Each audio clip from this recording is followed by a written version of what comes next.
that are SPSA, WSA, municipalities, communities, the volunteers, and of course our valiant highway Ministry of Highway staff. So Saskatchewan's provincial highway network continues to be impacted by challenging weather conditions and flooding in several areas across the province. In some locations, water is accumulated on travel lanes, while other sections of provincial highways remain closed to traffic. Ministry of Highways crews and equipment are actively responding to affected areas and working to safely restore highway access as conditions allow. Highway staff continue to monitor areas of concern and support ongoing public safety efforts across the province. The Ministry of Highways thanks motorists for their continued patience and cooperation as crews respond to changing conditions caused by rainfall, flooding, and fluctuating water levels.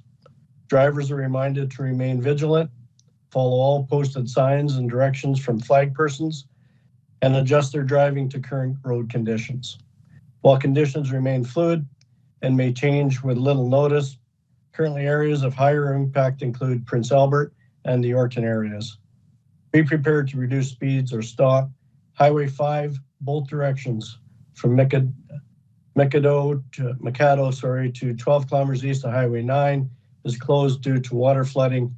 The culvert replacement construction zone is now in place. And that would be my statement for today. Thank you, Minister Gartner. I appreciate that. Thank you for starting us off this morning. I would like to now turn it over to Minister Uyghur to provide his opening remarks as well, and then we'll begin a bit of a high-level overview. Yeah, thank you. And again, I'll start off by thanking everyone that in the province that has been responding to the events, whether it's fires or floods, and of course to the municipal leadership, having to coordinate a lot of the effort and also communicate with the residents in their communities. So this past Friday, just as an update, I was able to join in with Minister Sean Wilson, MLA for Kenora-Pelly, and visit the communities of Kenora, Kamsack, in the village of Togo, and we went through the RM of Calder and absolutely witnessed a lot of the damage that has occurred from these high water levels in these communities and the difficulties these communities are facing. Thankfully, we seem to be seeing the worst of it has passed, and of course, even coming back to Weyburn from Kenora that evening, the highway 9 there south of Kenora, the water had come across, and we had, I know, highway workers that were taking traffic through there, I'm sure, to all night long until I believe that highway ended up having to be closed. And so it's very devastating stuff that's happening from the high flood levels, high water levels. But we just want to, let everyone know that as the Minister responsible for the Saskatchewan Public Safety Agency, we're not only here to assist with any needs as the flooding's happening, but we'll be in constant communication with municipal leadership to ensure we're there for the cleanup effort and to get those communities back to operational as soon as possible. I know there's definitely roads in the RMs that are out, even 2 roads right in the town of Kamsack that have been washed out. So today I'm leaving after this meeting. I'll be heading towards Fishing Lake to meet with people at Leslie Beach and then also up to Kuroki. I've been in constant communication with Minister Beaudry over the weekend. I know he attended the meeting that was held at Kuroki with the minister officials from the SPSA and also Water Security Agency there.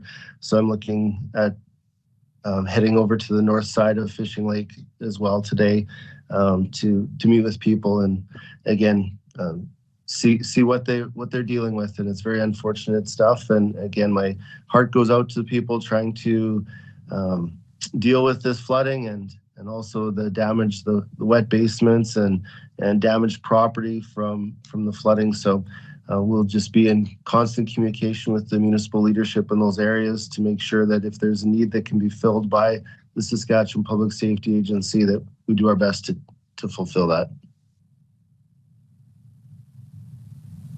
Thank you, Minister Uyghur, Minister Gartner, for your opening remarks. My name is Kara Sabojan. I'm the Director of Communications with the Saskatchewan Public Safety Agency. If this is your first time joining a call with the SPSA, feel free to record, cut clips, and quote today's call as needed, but we ask that you please just do not live stream. We are recording the call as well, and we'll put it up on our SPSA YouTube or Facebook page when we are done here. As I mentioned earlier, we have heard opening remarks from the Honorable Michael Uyghur, Minister for Community Safety, and the Honorable Kim Gartner, Minister of Highways. We also have a number of officials on the call who are available for questions. We have Tyler Harrison, Acting Director of Intelligence Services for the SPSA, Brian Chartan, Executive Director of Land Operations for the SPSA. We also have Leah Clark, Executive Director of Irrigation and Economic Development for the Water Security Agency, Patrick Boyle, Communications and Client Services for the Water Security Agency, and Devin Petrolik, Director of Communications and Customer Service Branch for the Ministry of Highways. I can now go into a high-level update of the provincial wildfire and flooding situation. Before I'll go into that, I will just let you know that we are going to end today's call at around 2:29. And once we go into questions, I ask that we do one question and one follow-up. And then if we have time, we'll loop back around for further questions after everyone has a chance to go through. So for a high-level overview of today, as of 10:30 a.m., there's 64 wildfires in the province. 7 of those are contained, 6 are not contained, 42 are ongoing assessment, and 9 are protecting values. For our major wildfires, we have the Border Fire, which is around 11,500 hectares, and it's not contained. We have the Costigan Fire, which is listed as values protection and is approximately 13,000 hectares in size. We have the Kerslake Fire, which is listed as not contained and is around 9,100 hectares in size. The SPSA has received a total of 17 declarations of local emergency for flooding. These include Kisiko's First Nation, the Arams-Okote, Insinger, Livingston, Meadow Lake, Phillips, Sliding Hills, Wolverine, and Tasman, the towns of Kamsack, Raymore, and Norquay, the villages of Shuho, Pelly, Togo, Anaheim, and the resort village of Leslie Beach. The SPSA remains in contact with each of these communities. The agency is supporting multiple communities and rural areas with equipment, resources, including pumps, hoses, and sandbags. SPSA's emergency service officers will continue to liaise with communities being affected by flooding and assist as required. There is currently one community that has 9 priority 1 individuals that have been evacuated. That would be the Cote First Nation. This is the same as we provided in our update last week. These members continue to be supported by the community. I encourage anyone traveling or near impacted areas to remain vigilant and stay in contact with the resources available to you. We have the SPSA interactive map, Sask Alert, Highway Hotline, and other resources that are available to provide information to people that may be impacted. With that, I would like to now turn it over to questions, and we can begin with any raised hands.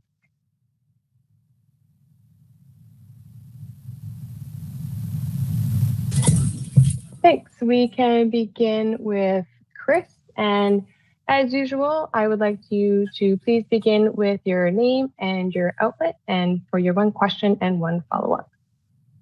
All right, thanks, Kara. Chris Van den Breekel with Global News. In terms of these local emergencies from flooding, how many of those are still from last week? Like, how many new ones? Like, have there been some that have ended their states of emergency, others who have requested more? Like, what's the standing on that? Thanks, Chris. We can see if Tyler Harrison can provide us an update of any new incidences since last week.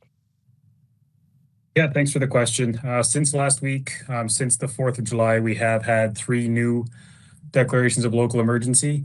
And as the week goes on, I expect their numbers to drop as they are only open for 7 days before being renewed. So that's where we're at. Perfect. And with these 17 areas, how long are we expecting recovery to take? Like, is the forecast favorable? What sort of situation are we looking at long term here for a return to normal for these folks? Tyler, do you want to provide, I know we can't future forecast, but if you want to provide a little bit of an insight, and then maybe Leah, if you have any follow-ups as well. Yeah, it's hard to put a number or a timeline on the actual recovery itself. Each place is different, so kind of depends on what's happening, how bad the damage was, but we are there to assist them throughout that process.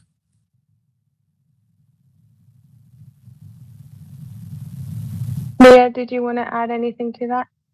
Yeah, I'll just add that, there's getting through the emergency, and then there's also working to find solutions long term for flood control and whatnot. And so those are other things that we'll look at as we move forward through these water systems.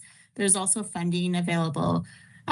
It's called Emergency Flood Damage Reduction Program, and that funding is specific to help communities come up with some of those proactive measures for the future. Thanks, Leah. I can now take it over to Laura. If you can please start with your name and your outlet. Thank you. First, want to make sure you guys can hear me okay? Yes. Perfect. This is Laura Sharpaletti. I'm from CBC Saskatchewan, based here in Regina. To whoever would be the best person to answer this question, right now a Good Spirit Lake, which is just a little bit above the Kamsack area, they have had massive flooding, including the sand dunes as of yesterday are being wiped out. That's on the beach area there. That is a big tourist spot. And I'm wondering if anyone has been up to that area and what they're doing if they are there to help the community, which is quite tiny. It's a little resort area. I can turn that over to Tyler, and he can let you know if we have any staff or resources in that area. And then, Minister, would you like to also begin though with a remark? Sure.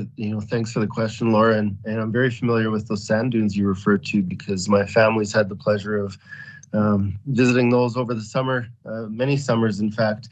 And I know that Minister Wilson has been in constant communication with the residents along and around Good Spirit and the RM of, I think it's called Good Lake, if I'm not mistaken, regarding that. So very well aware of the situation. I know there were sandbagging in certain areas there. I just don't have specifics on where they were, but again, doing everything they can with the amount of water that's coming into that lake, and it can only get out so fast. And I know that the White Sand River was flowing right at and breaching its banks, trying to get the water out of Good Spirit Lake as fast as possible. But it's dealing with that sort of shallow gradient that they have as far as the water getting out of there. So that's the update that I have and the information I received from last Friday.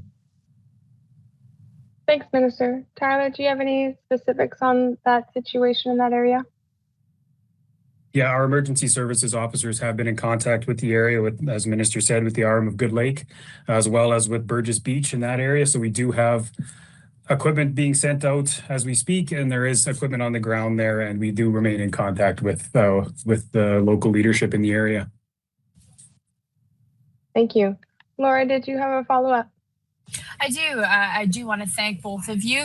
Those are great answers. I really appreciate it. We're at CBC, we're heading up on a road trip to that area, so that is great.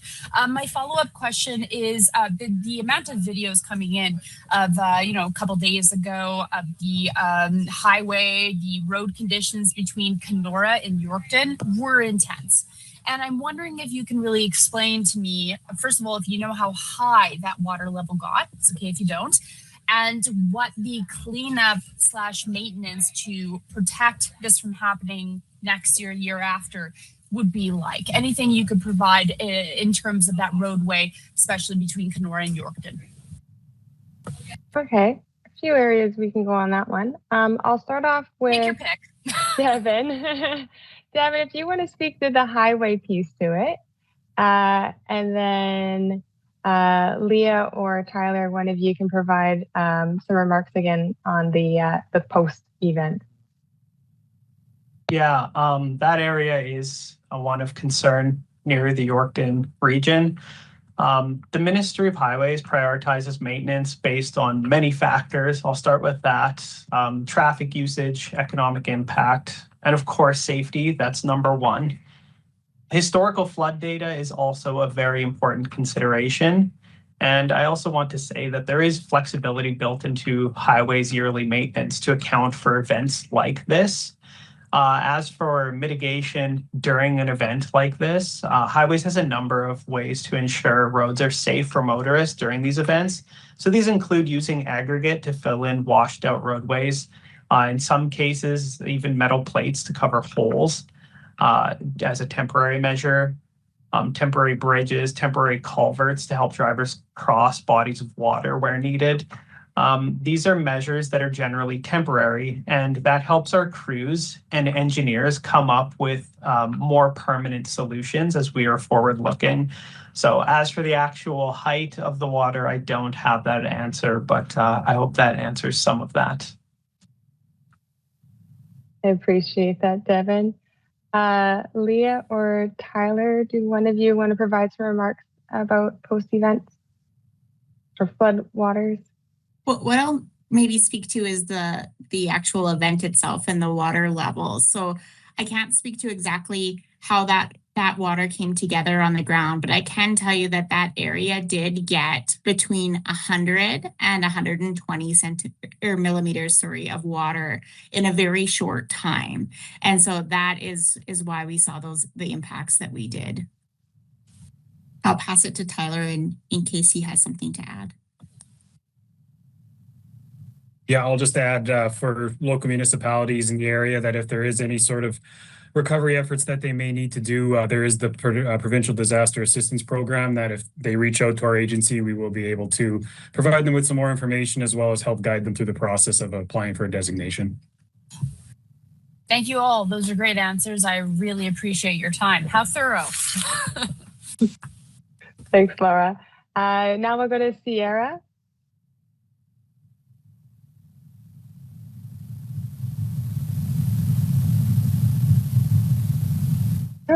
I might have lost Sierra because I don't see her in the chat, but she can join. Sorry, can you hear me now? Yes. Thanks. Sorry, Sierra with CTV News Regina. I believe, Kara, you mentioned there were 17 declarations with communities of flooding. Are you able to list if all of them are declared a state of emergency or which ones have?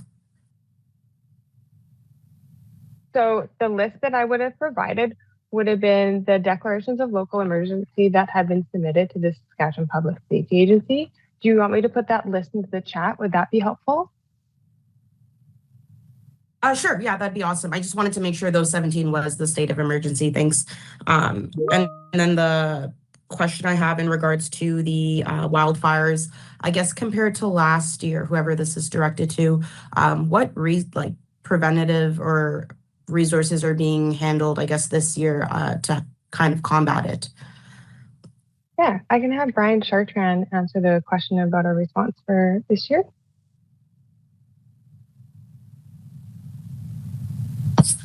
Thank you. Good question. So yeah, relative to last year, so far we've experienced a lot less wildfires, especially human-caused wildfires. But unfortunately, in the north, we haven't received the precip as the southern portion of the fire or of the province has experienced. We've gotten some lightning storms, which started majority of the fires that we're dealing with now, the 64 that was mentioned earlier. But some of the things that we've done compared to last year, so we got an additional long-term helicopter. So that's a helicopter available to us throughout the season for our crews to utilize for suppression efforts. We've also brought in outside resources such as the Q400 and the 802s from New Brunswick to assist as well, being a little more proactive based on the forecast that we received, knowing that we'd be experiencing dry conditions in the north, and also been engaging with communities a lot sooner than normal protocols would be. So sharing media information, social media, engaging with the communities, with having representatives at the community level, the ESOs and protection officers, as well as our emergency crisis support staff as well, to pre-register residents in a timely manner to help organize some of that preparation work if there were to be an evacuation. Fortunately enough, we did receive some precip on the fires and lower temperatures, so we were managed or able to contain a couple of the fires of note over the weekend, the Gulak fire and the Red fire. Both these fires are near communities of South End and Wollaston, and holding ground on the other two fires of note, which would be the SEIR-01 and the Cursed Lake fires. They have not progressed towards the communities any further. So hopefully that answered your question. Thank you. Thank you, Brian. Appreciate it. We can now go to Jeremy. Hello, Jeremy Symes with the Canadian Press. This is a question for Minister Uyghur or Tyler. I'm just wondering what it looks like on the ground right now, particularly in Kenora, Kamsack, Norquay, that area. And in addition to that, what is the SPSA doing in those areas, those towns?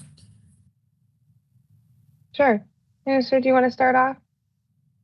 Sure. Well, I could tell you, some of my observations from touring through those communities on Friday is essentially a lot of people getting together and helping remove furniture, carpet, flooring, and in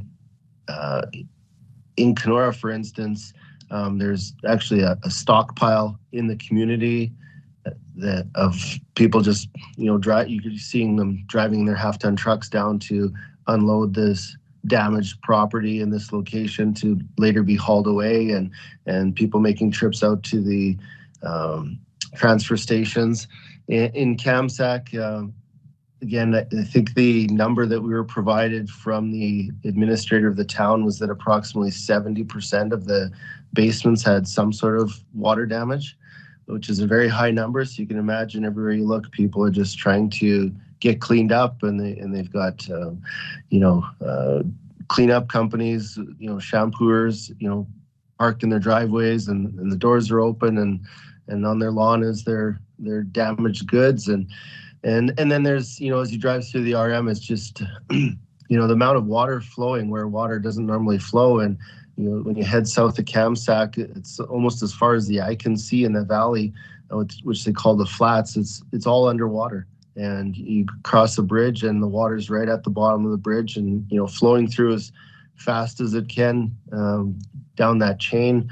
The white sand and the Assiniboine meet by Kamsack, and then that Assiniboine is just it's swelled over its banks and across farmland and pasture, and you get into the RMs, and there's roads closed, and we're driving through low-level crossings where the water's across the road in numerous spots when we were leaving the village of Togo as well. So yeah, it's in the homes, I think they're in the cleanup mode, but out in the country, the water's still flowing quite rapidly, and those they're just concerned that another incident doesn't come along to drop another 4 inches in one blast or something and just overwhelm a network that is right at capacity.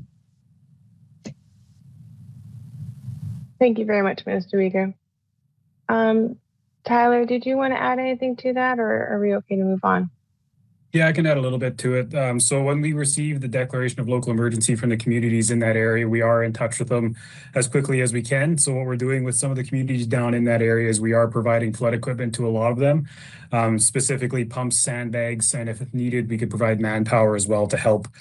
So our staff is also assisting with the process of navigating the Provincial Disaster Assistance Program. And then in some readiness capacity, we have moved some flood equipment into the area as a cache in case anybody needs it, so it can be available quicker to them. Okay, thank you. And just to follow up for me, we are seeing a lot of sewer systems struggle to keep up, and that's why we've seen so many flooded basements. I'm just wondering, this is to the Minister Uyghur. I mean, what role do you think the province can play in terms of helping these communities upgrade their sewer systems to hopefully prevent something like this happening again? No, good question. I think that's definitely part of the review that's going to have to happen at the municipal level. After an incident like this goes through, is there something else that can be done to upgrade the sewer system? I mean, that was one of the questions I asked when we're in Kenora, as far as they have curb and gutter system in Kenora for groundwater, and what is the possibility of upgrading that? And unfortunately, I think the answer in Kenora is that it's a really, really costly process, and it would be a major project. But it's again something that's probably a question that I think the municipalities have to work with their engineers and their advisors to see, is there something else we can do at the infrastructure level, and then possibly further education in the community with residents as well. I do know that you get your sump pump pumping into the sewer system when there's quite possibly a way for your sump pump to pump it externally like it should out say a basement window or something like that. So really an evaluation at the municipal level as well, by maybe even surveying residents to see what their system setup was as far as pumping the groundwater that is entering their basement to not overwhelm the sewer system. So I think there'll be definitely some reviews at the municipal level, and as a government we'll have to be obviously in touch with the municipal leadership to see, is there something else we can do provincially as far as supporting that. Thank you, Minister. We'll next go to Jeff. Hi there, Jeff Smith from 980 CJME. The minister may have partially answered my question, but Leah, you alluded to some longer-term solutions, and I'm wondering what kind of things you might have in mind that could help these communities mitigate these risks in the future. Minister, do you want to start off with repeating a little bit, and then Leah can answer as well? No, thanks for that question. Again, that's part of my job as a minister, and going out and meeting with these municipal leaders in these communities affected and hearing the feedback from their residents. And then it's also, when we're touring through the community and looking at the pump stations and how the water flows in and out of their community, that's exactly what we're doing. Even meeting with the administrator and the mayor in Kamsack, we pulled it up on Google Maps to see where's the water coming in, where's it going out, why did these two roads get washed out. That's how you find some solutions, as well as having those discussions. And with our, I'd say, limited engineering knowledge, that's part of it. But again, I think the bigger picture is the municipalities have to work with engineers and professionals to sort of advise them on what options are there, and then again, that's where we engage further with them after they've had those discussions as well. I think you learn everything from every flood that happens. You learn a little bit, and if there's ways that we can adapt and changes that we can make that minimize the damage next time, we have to be looking at all options. Thank you, Minister. Leah, do you have anything to add to that? No, that was really well done. The one thing that I might add is a lot of these areas do have local watershed associations, and they can really help be a good local community conduit to help get some of those engineering solutions brought together, and they've worked really well in some areas.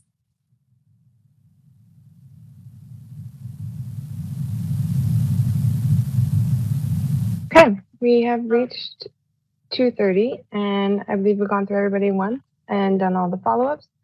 So we will conclude today's media availability here. If you have any following questions, please send them to media.spsa@gov.skca. Thank you very much for your time, everybody. Have a safe rest of the day.